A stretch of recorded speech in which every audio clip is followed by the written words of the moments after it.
Mohon izin memperkenalkan diri, nama saya Dita Nur Tepang dari kelas 11 Fakultas Prima absen 10. Di sini saya akan membahas sedikit tentang pelajaran sejarah Indonesia. Jadi, setelah berhasil memproklamirkan kemerdekaan pada tanggal 17 Agustus 1945, hal selanjutnya yang perlu dilakukan oleh Indonesia adalah membentuk jajaran pemerintah. Berhubung Indonesia saat itu masih negara baru, pemerintah pertama Republik Indonesia tentunya penuh dinamika yang menarik untuk diikuti. Kita bahas dari yang pertama yuk. Jadi yang pertama adalah PPKI atau yang sering kita sebut dan dengar Panitia Persiapan Kemerdekaan Indonesia. Sidang PPKI yang pertama dilakukan pada tanggal 18 Agustus 1945, menetapkan dan mengesahkan Undang-Undang Dasar Republik Indonesia yang kemudian kita kenal sebagai UUD 1945. Kemudian memilih dan menetapkan I.R. Soekarno sebagai presiden dan Muhammad Hatta sebagai wakil presiden, sehingga Indonesia menganut sistem pemerintahan presidensial.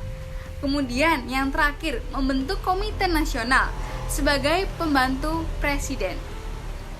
Lalu sidang kedua PPKI pada 19 Agustus 1945 menetapkan 12 kementerian dalam pemerintahan dan 4 menteri negara, lalu membagi daerah-daerah Republik Indonesia ke dalam 8 provinsi.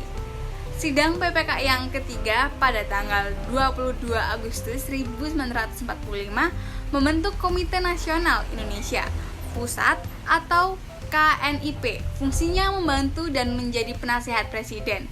Lalu yang kedua, hasil membentuk Partai Nasional Indonesia PNI dengan tujuan untuk mewujudkan NKRI sebagai negara berdaulat, adil, makmur berdasarkan kedaulatan rakyat.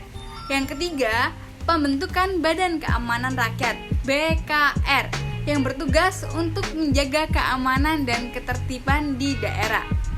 Badan ini menjadi cikal bakal TNI, Tentara Nasional Indonesia.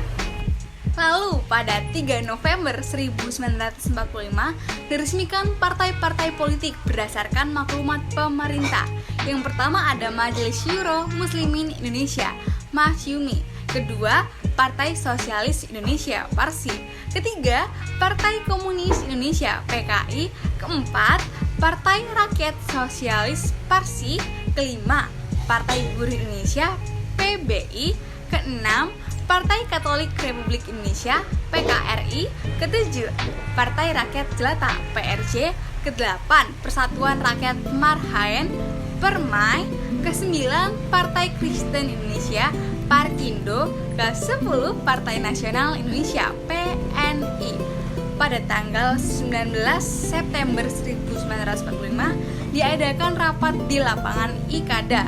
Di situ Soekarno menyampaikan pidato yang berisi: pertama, menegaskan kemerdekaan bangsa Indonesia dan bertekad mempertahankannya. Kedua, meminta dukungan dan kepercayaan rakyat terhadap pemerintah Republik Indonesia. Ketiga, menuntut rakyat untuk mematuhi kebijakan-kebijakan pemerintah dengan disiplin. Keempat, menuntut rakyat untuk bubar meninggalkan lapangan dengan tenang untuk menghindari pertumpahan darah. Lalu dukungan daerah terhadap pemerintah Republik Indonesia apakah ada? Pasti ada dong. Jadi setelah Indonesia memproklamirkan kemerdekaannya, kesultanan yang masih berdiri di Indonesia kemudian menyatakan dukungan terhadap pemerintah Indonesia dan bergabung dalam wilayah NKRI.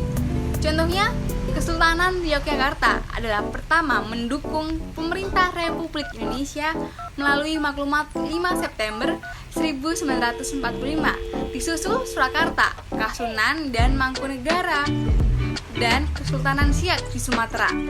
Jadi bagaimana teman-teman semua? Apakah kalian sudah memahami informasi dinamika pemerintahan awal Indonesia. Saya harap pasti semua sudah paham. Oke, sekian dari saya. Terima kasih dan sampai jumpa.